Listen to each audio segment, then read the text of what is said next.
C'était un engagement du candidat Macron, la mise en place obligatoire de caméras de surveillance dans les abattoirs. Mais la mesure ne figure plus dans le texte qui sera débattu à partir d'aujourd'hui par les députés.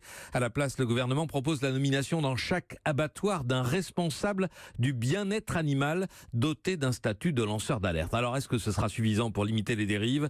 Les défenseurs de la cause animale sont très mobilisés et aussi d'anciens salariés comme Mauricio Garcia Pereira. Il a été employé pendant 7 ans du plus grand abattoir municipal de France, celui de Limoges, et il raconte ce qu'il a vécu dans un livre intitulé « Ma vérité toute crue ».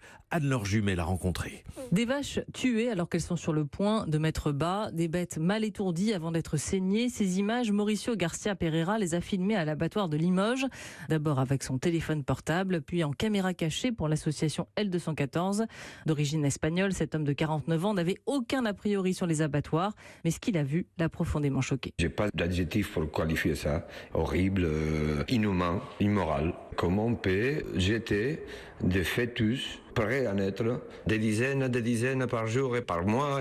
Vous avez vu que quelques images. Moi, j'ai vu des milliers d'images. J'ai des milliers de veaux dans ma tête, madame. Alors, un statut de lanceur d'alerte pour protéger celui qui tire la sonnette d'alarme, pourquoi pas, mais pour lui, il faut aller beaucoup plus loin. Il faut une bonne formation de personnel, un peu plus de personnel, baisser les cadences. Après 7 ans passés dans cet abattoir, Mauricio a fini par se faire déclarer inapte par la médecine du travail. Il a donc été licencié. Aujourd'hui, il cherche un travail. Et pour la petite histoire, il a changé ses habitudes alimentaires.